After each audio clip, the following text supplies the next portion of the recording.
Hello my dear friends, you are again welcome to the channel The Dynamic Classes। हमने पिछले video में हमारी एक नई सीरीज़ शुरू की थी, a dynamic series on research methodology. हमारा पहला पार्ट पूरा हो चुका है, हम अब दूसरे पार्ट की ओर आगे बढ़ रहे हैं।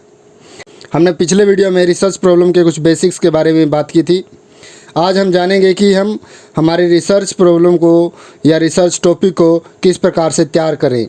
अगर आप हमारे चैनल पर नए हैं और पिछली वीडियो आपने नहीं देखी है तो पहले आप पिछली वीडियो को समझें, उसको देखें ताकि आपको इस वीडियो को समझने में मुश्किल ना आए।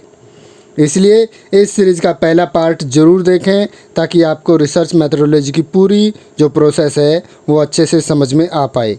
तो चलो शुरू करते हैं आज की वीडियो को आज के विचार के साथ। ज़िंदगी की रेस में जो लोग आपको दौड़कर नहीं हरा पाते, ज़िंदगी की रेस में जो लोग आपको दौड़कर नहीं हरा पाते वही आपको तोड़कर हराने की कोशिश करते हैं। पिछली वीडियो में हमने रिसर्च प्रॉब्लम को फॉर्मुलेट करने के लिए कुछ इम्पोर्टेंट फैक्ट्स के बारे में देखा था।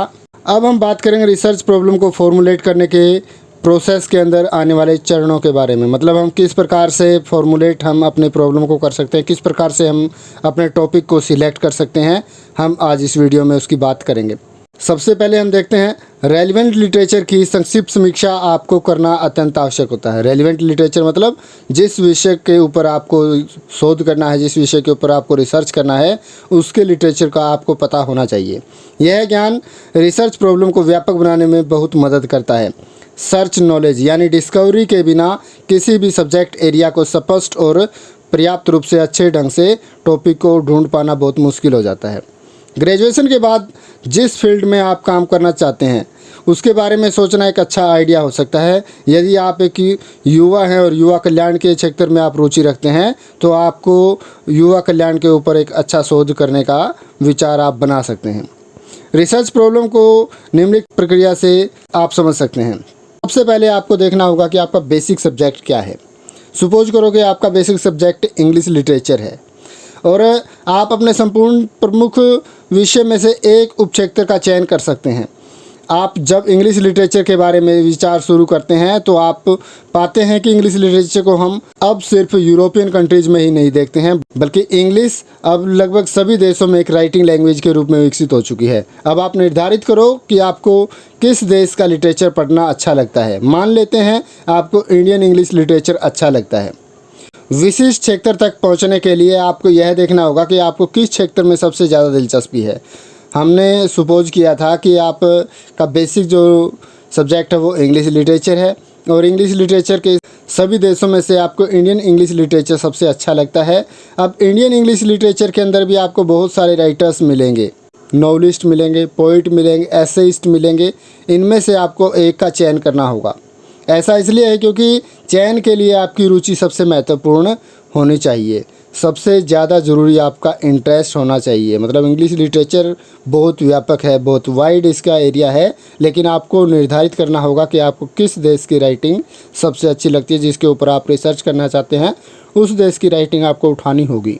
अगले चरण में हम देखेंगे कि आपको एक शोध प्रश्न उठाना होगा जो आपके शोध की रूपरेखा हो सकती है। यानी आपको इंडिया के अंदर जो नॉवलिस्ट हैं, पोइट हैं, एसेइस्ट हैं या जो भी आपको राइटर पसंद आता है उनमें से एक राइटर को आपको उठाना होगा, वही आपका शोध प्रश्न के रूप में काम करेगा। सपोज करते हैं आप आर के नारायण को चुन लेते हैं। आर के नारायण जो कि एक नॉवलिस्ट हैं, शॉर्ट स्टोरी राइटर हैं।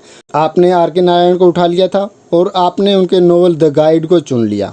अब आप अपने रिसर्च के माध्यम से आप ये इस चीज़ का पता लगाएंगे कि द गाइड के अंदर यानी आपका जो नॉवल है उसके अंदर आप किन चीज़ों के ऊपर अपना रिसर्च कर सकते हैं। उसके अंदर जो पार्ट्स हैं उनके ऊपर किस में से आप सबसे ज़्यादा उसको पसंद करते हैं और किसके ऊपर आप अपना काम करना चाहते हैं। ऐसा एक पॉइंट आपको उसमें से ढूंढना पड़ेगा। हम इस प्रक्रिया को एक ट्रायंगल के रूप में डायग्राम जो मैं आपको दिखा रहा हूँ इससे आप समझ सकते हैं। इस पूरी प्रक्रिया को आप इस डायग्राम से समझ सकते हैं। डायग्राम के ऊपर का जो हिस्सा है इसको हम पृथ्वी के ऊपर जितने महासागर हैं उनको हम देख सकते हैं। इन महासागरों में से आपको एक महासागर को चुनना होगा, फिर उस महासागर के एक हिस्से को चुनना होगा, फिर आपको उस हिस्से में से एक निश्चित एरिया चुनना होगा और फिर अंत में एक छोटे तालाब जितना एरिया आपको चुन लेना होगा और फिर उसके ऊपर आपको रिसर्च करना हो। ऊपर के सभी पहलुओं के ऊपर आप दोबारा से विचार करें और यदि आप अध्ययन में पर्याप्त रुचि रखते हैं और आप उपरोक्त चर्चा और विचारों से खुद को संतुष्ट पाते हैं तो अपना शोध पूरा करने के लिए तैयार हो जाओ। इन बातों पर गहराई से विचार करें और अपने शोध समस्या का पता लगाएं। इस पूरी प्रक्रिया में आपका समर्थन करने के लिए आपके सुपरवाइज़र और आपके अन्य जो सहयोगी हैं वो आपके मदद करेंगे और उनकी मदद लेना आपके शोध समस्या में मदद करेगा। फॉर्मुलेशन ऑफ रिसर्च प्रॉब्लम के बाद बात आती है रिव्यू ऑफ लिटरेचर की, यानी साहित्य की समीक्षा की। अगले वीडियो में मैं आपको रिव्यू ऑफ लिटरेचर किस प्रकार से किया जाता है, किन किन चीज़ों का आपको ध्यान रखना होता है, उसके बारे में मैं आपको बताऊंगा। तो अगले वीडियो में मेरे साथ ज़रूर जुड़ें। आज के लिए इतना ही। Thank you so much.